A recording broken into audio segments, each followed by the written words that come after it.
ఇప్పటి కాలంలో చాలా వరకు మాట్లాడుతున్నప్పుడు ఇంగ్లీష్లో గ్రామటికల్ మిస్టేక్స్ చాలా ఉంటాయి. సరే ఇక్కడ ఏమవుతుందంటే ఐ డింట్ బ్రాట్ అంటాడు, ఐ డింట్ బాట్ అంటాడు. శంకరదాద ఎంబీబీఎస్ సినిమా అందరు చూశారు. దాంట్లో చిరంజీవి గారు మాట్లాడతారు ఇంగ్లీష్. అది మనము తెలుగు నుంచి ఇంగ్లీష్ ట్రాన్స్లేట్ చేసినట్టు. ముందుంది ముసల పండుగ, ఇంట్లో దగ్గర కూడా తెలుస్తుంది. అంటే వాళ్ళు ఇంగ్లీష్ మాట్లాడడానికి ఎందుకు వెనుకబడి ఉన్నారా? సరే ఇక్కడ ఏమవుతుందంటే ఇంటర్వ్యూకి వెళ్ళే ముందు వాళ్ళు ఇంగ్లీష్ ప్రాక్టీస్ చేస్తారు, ఇంటర్వ్యూకి వెళ్తారు, ఇంటర్వ్యూలో జాబ్ కొట్టేస్తారు. అక్కడికి వెళ్ళిన తర్వాత అట్మాస్ఫియర్ మారుతుంది.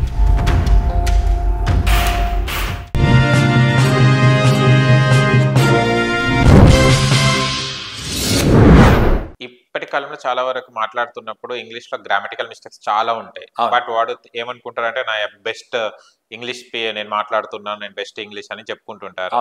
చాలా వరకు బటర్ ఇంగ్లీషే మాట్లాడుతుంటారు. ఈ బటర్ ఇంగ్లీష్ కి ఎందుకు వీళ్ళు అడెక్ట్ అయ్యి ఇవే నేర్చుకుంటారు? పర్ఫెక్ట్ ఇంగ్లీష్ ఎందుకు వస్తలేదు? సరే ఇక్కడ ఏమవుతుందంటే కరెక్షన్ చేసే వాళ్ళు తక్కువ ఉంటారు.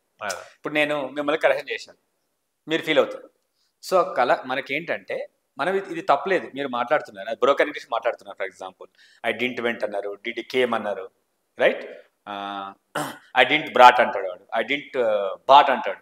సో మేము ఏం చేస్తామంటే టీచర్స్గా మనం కరెక్ట్ చేస్తుంటాం.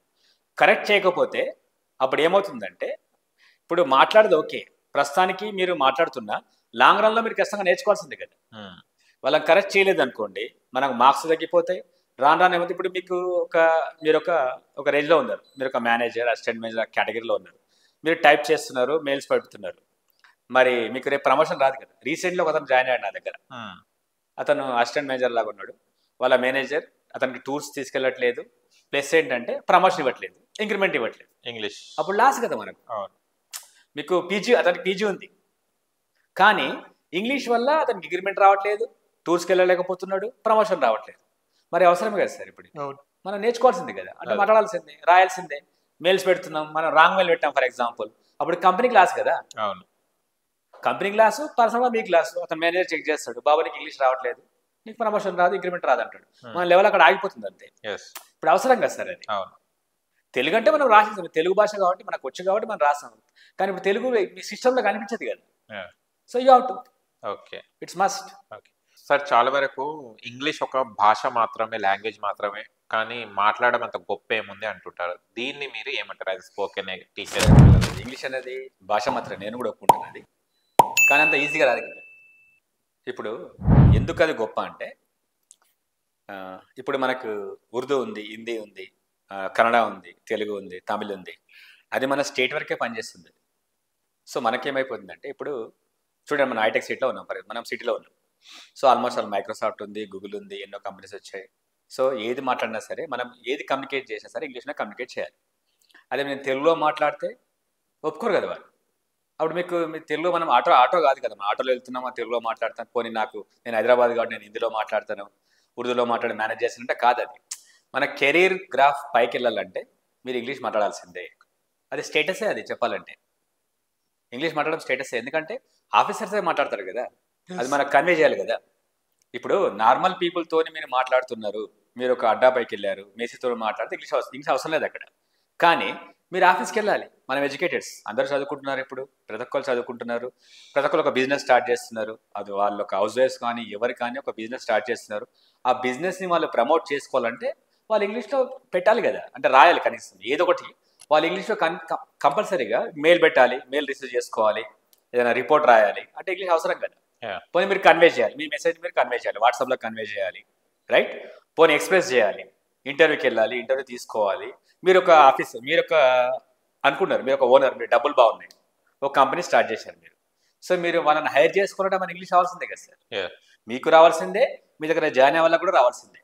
అది ఎలాంటి బిజినెస్ కావచ్చు, ఏదైనా కంపెనీ కావచ్చు, ఏదైనా కానీ ఇంగ్లీష్ అనేది కంపల్సరీ. డాక్యుమెంటేషన్ కానీ, మెయిల్స్ కానీ, మెసేజెస్ కానీ, మీరు మాట్లాడడం కానీ ఇంగ్లీష్ కంపల్సరీ. ఇప్పుడు okay, you can't change it. And మనం శంకరదాద ఎంబీబీఎస్ సినిమా అందరు చూశారు. దాంట్లో చిరంజీవి గారు మాట్లాడతారు ఇంగ్లీష్, రైట్? ఆ గ్లామర్ యూజ్ చేసుకుంటూ మాట్లాడుతుంటారు. In front there is a crocodile festival. అలాంటి ఇంగ్లీష్, ఆ కన్జర్వేషన్ మనకు మాట్లాడడానికి సరిపోతుందా అలాంటి ఇంగ్లీష్? సార్ ఇప్పుడు ఏమవుతుందంటే, అది మనము తెలుగు నుంచి ఇంగ్లీష్ ట్రాన్స్లేట్ చేసినట్టు. ముందుంది ముసల పండుగ, in front there is a crocodile festival.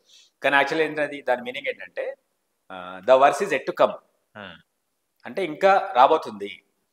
So అక్కడ ఏంటి, ఆ మీనింగ్ మీరు కన్వే చేస్తున్నారు, అదేంటి జోక్లాగా పనిచేస్తుంది కానీ అది సీరియస్గా పనిచేయదు. అంటే అది ఒక గ్రామటికల్ ఎర్రర్. దాన్ని బట్టి మీ లెవెల్ అనేది ఎదుటి వాళ్ళకి అర్థమైపోతుంది. అది మీరు తప్పు మాట్లాడుతున్నారు అంటే మీ స్టాండర్డ్ తక్కువ. మీరేదో అప్పుడే ఆ సినిమా కాబట్టి కామెడీ కాబట్టి నడిచిపోయింది అది, కానీ అది రియాలిటీలో పనిచేయదు కదా sir. So you to learn English. Idioms నేర్చుకోవాలి, ఫ్రేజెస్ నేర్చుకోవాలి, టెన్సెస్ నేర్చుకోవాలి, క్వశ్చన్ ట్యాగ్స్ నేర్చుకోవాలి, డైరెక్ట్ ఇంటెంట్ నేర్చుకోవాలి, యాక్టివ్ ఎక్స్ప్రెషన్ నేర్చుకోవాలి. చాలామంది ఏమంటారంటే గ్రామర్ లేకుండా మనకి ఇంగ్లీష్ వస్తుంది అనుకుంటారు. అది తప్పు. ఎందుకంటే మీరు మాట్లాడుతున్నప్పుడు అది మీరు ప్రెజెంట్ ఉందా, పాస్ట్ ఉందా, ఫ్యూచర్ ఉందా, మీరు కంపేర్ చేస్తున్నారా, ఎక్కడ ఏం పెట్టాలో మీకు తెలియకపోతే వాళ్ళకి మెసేజ్ రాంగ్గా వెళ్ళిపోతుంది. దానివల్ల ఏమవుతుంది, మనకు కంపెనీకి నష్టం వస్తుంది. రైట్. సో అప్పుడు ఏమవుతుంది, మనకి అది మ్యూచువల్ లాస్. కాబట్టి గ్రామర్ నేర్చుకోవాల్సిందే. గ్రామర్ నేర్చుకుంటూనే మీ ఇంగ్లీష్ కరెక్ట్ ఉంటుంది. మీరు కట్ షార్ట్ చేసి మాట్లాడినా సరే మెసేజ్ రాంగ్ వెళ్ళిపోతుంది. ఇప్పుడు I was beaten, right? I was beaten అంటే ఐ వాజ్ బీటెన్ వేరు, ఐ బెట్ వేరు. ఐ బెట్ వేరు, ఐ వాజ్ బీటెన్ వేరు. ఐ వాజ్ బీటెన్ అంటే నేను దెబ్బలు తిన్నాను అని, ఐ బెట్ అంటే నేను కొట్టానని. సో మీరు ఐ వాజ్ బీటెన్ అని పెట్టారు అనుకోండి, ఇప్పుడు మీరు ఒక ధోని యాడ్ చేసి ఉంటారు, ఐఎమ్ టేకెన్ అని చెప్పేసి. నేను రెగ్యులర్గా యాడ్ చేస్తుంటాను. ఐఎమ్ టేకెన్ అంటే నేను తీసుకున్నాను అనుకుంటాం అని, కానీ యాక్చువల్లీ ఏంటి, నన్ను ఆల్రెడీ తీసుకున్నారు అని. చూసారా, అయితే తేడా ఉంది. I'm taken, I take. So ఆ తేడా అనేది మీకు తెలియాలి అంటే మీకు ఇంగ్లీష్ గ్రామర్ వచ్చి ఉండాల్సిందే. లేదంటే మీనింగ్ రివర్స్ అయిపోతుంది. అక్కడ వాళ్ళకి మీరు కన్వే చేసే మీనింగ్ ఏమవుతుందంటే వాళ్ళకి రాంగ్గా వెళ్ళిపోతుంది, మీకు లాస్ అవుతుంది, వాళ్ళకు కూడా లాస్ అది. So you have to learn English. Okay. చాలా వరకు చూస్తే పెద్ద పెద్ద పర్సనాలిటీస్ కూడా ఎంతో స్థాయిలో ఉంటారు, బట్ ఇంగ్లీష్ మాట్లాడడం చాలా ఇబ్బంది పడుతుంటారు. అంటే వాళ్ళు ఇంగ్లీష్ మాట్లాడడానికి ఎందుకు వెనుకబడి ఉన్నారు అంటే, ఇంగ్లీష్ ఈ క్రమంలో వీళ్ళు వర్క్ టెన్షన్స్ లో పడి వర్క్ లో ఉండేసి ఇంగ్లీష్ మాట్లాడడం నేర్చుకోకపోవడానికి కారణాలు ఏముంటాయి? సార్ ఇక్కడ ఏమవుతుందంటే ఇంటర్వ్యూకి వెళ్ళే ముందు ఇంగ్లీష్ బాగా నేర్చుకుంటున్నారు, రైట్? ఇంటర్వ్యూకి వెళ్ళే ముందు వాళ్ళు ఇంగ్లీష్ ప్రాక్టీస్ చేస్తారు, ఇంటర్వ్యూకి వెళ్తారు, ఇంటర్వ్యూలో జాబ్ కొట్టేస్తారు. అక్కడికి వెళ్ళిన తర్వాత అట్మాస్ఫియర్ మారిపోతుంది, వర్క్ కల్చర్ వచ్చేసింది కదా. సో మన తెలుగు వాళ్ళు ఉంటారు ఫర్ ఎగ్జాంపుల్, వాళ్ళు ఇంకో జాబ్ మారేంత వరకు కూడా తెలుగులోనే మాట్లాడుతుంటారు. హిందీ వాళ్ళు ఉన్నారు, హిందీలోనే మాట్లాడుతారు. అలా కాకుండా మీరు ఇంగ్లీషే కంటిన్యూ చేశారనుకోండి, మీకు ప్రమోషన్కు డోకా ఉండదు, మీకు ఇంక్రిమెంట్ డోకా ఉండదు. కానీ మనం ఏమనుకుంటామంటే ఇప్పుడు మనవాడే తెలుగులో మాట్లాడితే తొందరగా పని అయిపోతుంది కదా, హిందీలో మాట్లాడితే తొందరగా పని అవుతుంది కదా, వాళ్ళకి ఎక్కిపోతుంది కదా అనుకుంటాం మనం. కానీ గ్రాడ్యువల్గా ఏమవుతుంది, అది కంపెనీ క్లాసు, మన క్లాసు, ఎక్కడైనా సరే. సో వాళ్ళు ఏ భాష మాట్లాడినా మీరు ఇంగ్లీష్లోనే మాట్లాడాలి, ఇంగ్లీష్లోనే చెప్పాలి, ఇంగ్లీష్లోనే క్వశ్చన్ చేయాలి, ఇంగ్లీష్లోనే ఆన్సర్ ఇవ్వాలి. ఎందుకంటే అది లైఫ్. చూడండి, నేను ఈ మధ్య ఒక స్టాండప్ కామెడీ విన్నాను, English is the language of money, right? So అది వింటుంటే మీకు తప్పేమనిపిస్తుంది, కానీ ఇంగ్లీష్ మాట్లాడితేనే డబ్బులు వస్తున్నాయి ఇప్పుడు. అది వాస్తవం, అంతవరకు వచ్చేసిన స్టేజ్ ఇప్పుడు. సో తప్పేముంది అక్కడ, మాకు డబ్బులు వస్తున్నాయి కదా, లైఫ్ జరిగేది. డబ్బులు అంటే మీరు ఏ పని చేసినా మీకు డబ్బులు వస్తాయి, కానీ డిగ్రీ పెరిగిపోతుంది అప్పుడు. You have to learn English. Okay. And చాలా వరకు మన చిన్న పిల్లలు ఎవరైతే ఉన్నారో, గ్రోయింగ్ అప్ పిల్లలు, వీళ్ళకి మనం కార్టూన్స్ కానివ్వండి, ఇంగ్లీష్ మూవీస్ కానీ ఇంగ్లీష్ కార్టూన్స్ కానీ చూపెడితే ఇంగ్లీష్ పిల్లలు నేర్చుకోగలుగుతారా? ఏదైనా యూజ్ ఉంటుందా దాంతో? సార్ ఖచ్చితంగా యూజ్ ఉంటుంది. ఎందుకంటే వాళ్ళు చిన్నప్పుడు గ్రాస్పింగ్ పవర్ బాగుంటుంది. మనకేముంటుందంటే మనకు డైవర్షన్ చాలా ఉంటాయి, మనకు ప్రాబ్లమ్స్ ఉంటాయి, ఫ్యామిలీ ప్రాబ్లమ్స్ కావచ్చు, ఆఫీస్లో ట్రబుల్స్ కావచ్చు, ఫ్రెండ్స్తో ట్రబుల్స్ కావచ్చు, రిలేటివ్స్తో ట్రబుల్ కావచ్చు, లేదా ట్రాఫిక్ జామ్ కావచ్చు, డిఫరెంట్ కైండ్స్ ఆఫ్ మనకు బ్లాక్స్ ఉంటాయి మన మైండ్. పిల్లలకి బ్లాక్స్ ఏమి ఉంటాయి కదా. ఇప్పుడు వాళ్ళు కార్టూన్స్ ఇంగ్లీష్ కార్టూన్ చూస్తున్నారు ఫర్ ఎగ్జాంపుల్, లేదా యూట్యూబ్లో వాళ్ళకి ఇంగ్లీష్ వీడియోస్ వింటున్నారు, చూస్తున్నారు. సో వాళ్ళకి కంటిన్యూగా వస్తుంది కదా ఇంగ్లీష్, అది కంటిన్యూగా ఉండిపోతుంది వాళ్ళకు. So eat English, drink English, sleep English లాగా పేరెంట్స్ కూడా ఇంగ్లీష్ మాట్లాడాలి, నెక్స్ట్ ఏంటి పిల్లలు కూడా ఇంగ్లీష్ మాట్లాడాలి. ఆ ఇంగ్లీష్ అట్మాస్ఫియర్ అనేది కంటిన్యూగా ఉంటే ఎలాగో స్కూల్కి వెళ్ళిన ఇంగ్లీషే కదా ఉండేది, బాగుంటుంది, అది వాళ్ళ లైఫ్ కూడా బాగుంటుంది. చూడండి, అందుకే మనం ఆలోచిస్తున్నాం ఏంటి, నార్మల్ స్కూల్లో వేస్తే 1000 రూపాయలతో సరిపోతుంది. సో మన లైఫ్ అనేది ఏమవుతుంది, మనం యావరేజ్గా థింక్ చేస్తున్నాం. మనం అదే డబ్బును వాళ్ళు ఏం చేస్తున్నారు, ఇంటర్నేషనల్ స్కూల్లో వేస్తున్నారు. వాళ్ళు అకాడమిక్స్ పట్టించుకోవట్లేదు. మనం ఒక మిడిల్ క్లాస్ పేరెంట్ ఏం థింక్ చేశాడంటే, నాకు 10th క్లాస్లో 10/10 జీపీఏ రావాలి అంటే మార్క్స్ రావాలి, ఎంపీసీ చేయాలి, చైతన్యలో ఎంపీసీ చేయాలి, మార్క్స్ తెచ్చుకోవాలి, నేను ఇంజనీరింగ్ చేయాలి, అమెరికాకి వెళ్ళాలనుకుంటాడు. కాదు, ఇంగ్లీష్ మాట్లాడలేడు కదా. ఇప్పుడు చాలామంది ఇప్పుడు ఇంజనీర్స్ స్విగ్గీ, జొమాటో, అంటే నేను తప్పని కాదు కానీ జాబులు రాక మిగతా జాబులు చేస్తున్నారు 10,000కి 20,000 చేస్తున్నారు. ఎందుకంటే వాళ్ళు కమ్యూనికేట్ చేయలేకపోవడం కదా, వాళ్ళు నేర్చుకున్న సబ్జెక్ట్ని వాళ్ళు కన్వే చేయలేకపోతున్నారు. అదే ఇంటర్నేషనల్ స్కూల్లో వాళ్ళు డబ్బులు ఇన్వెస్ట్ చేస్తున్నారు, వాళ్ళ కమ్యూనికేషన్ ఏమైనా అక్కడ రోజు ప్రోగ్రామ్స్ ఉంటాయి, వాళ్ళకు స్పీచ్లు ఉంటాయి, డాన్స్లు ఉంటాయి, ఏదైనా సరే అక్కడ కమ్యూనికేషన్ ఇంగ్లీష్ అని ఉంటుంది. వాళ్ళంతా డబ్బు పెట్టడానికి కారణం ఏంటంటే ఇంగ్లీష్ కదా. So English is must. Okay. And కొంతమంది ఇంగ్లీష్ రాస్తారు సార్, కరెక్ట్ గా రాస్తారు, బట్ సెంటెన్స్ ప్రొనౌన్సియేషన్ అప్పుడు అంతా మర్చిపోతుంటారు. అంటే writing is different, speaking is different. ఎందుకు అక్కడ డిఫరెన్సియేషన్ వస్తుంది సార్? ఇప్పుడు రైటింగ్ అనేది మనం ఎవరు అంటే మనం మాట్లాడతాం కాబట్టి ఎదుటోళ్ళు ఏమనుకుంటారు అనే ఒక ఫీలింగ్ ఉంటుంది మనకు, రైట్? ఇప్పుడు మన ఇద్దరం మాట్లాడుతాం, భయం ఉంటుంది. సో వాళ్ళు ఏమనుకుంటారు అంటే నన్ను కరెక్ట్ చేస్తారేమో, ఆ ఇన్ఫీరియారిటీ కాంప్లెక్స్ అనేది వాళ్ళకి పోదు. అది పోవాలంటే మీరు అంటే ధైర్యంగా ముందు అడిగేయాలంతే, అంటే మీరు సెల్ఫ్ కాన్ఫిడెన్స్ పెంచుకోవాలంతే. సో రెగ్యులర్గా మీరు తప్పైనా సరే, for example commands and orders ఉన్నాయి, మీరు ఇంట్లో ఉన్నారు, ఫర్ ఎగ్జాంపుల్ మీ బాబు ఉన్నాడు, ఎవరున్నా ఉన్నారు, మీ భార్య ఉంది, come here, sit there, stand there, get me a glass of water, can I have a cup of tea, right? Get me the towel, fill some water.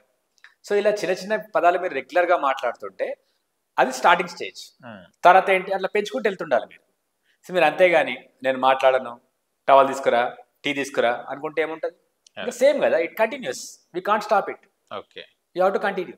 Okay. కొన్ని స్కూళ్ళల్లో అంటే తప్పుగా అనుకోదు, మీరు ఒక టీచరే కానీ కొంతమంది టీచర్స్ కి అసలు ఇంగ్లీష్ మాట్లాడమే రాదు. ఓకే, పిల్లలకి ఏం నేర్పిస్తారు? అండ్ పిల్లలు కూడా అదే ఇప్పుడు టీచర్ చెప్పిందే వాళ్ళకి బుర్రకి ఎక్కుతుంది, వాళ్ళు ఏదైతే గ్రాప్స్ చేస్తుంటారో చెప్పడమే.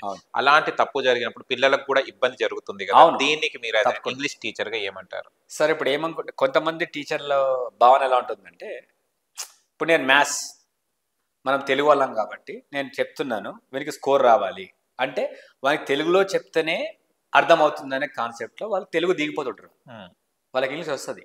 కానీ వాళ్ళ మైండ్ సెట్ ఏంటంటే 10/10 జీపీఏ రావాలి, అంటే మార్కులు స్కోర్ చేయాలి. ఆ అబ్బాయికి నేను ఇంగ్లీష్లో అర్థం చేస్తే వీనికి అర్థమవుతుంది, వీడు బాగా చేస్తాడు, నాకు ఇబ్బంది ఉండదు కదా.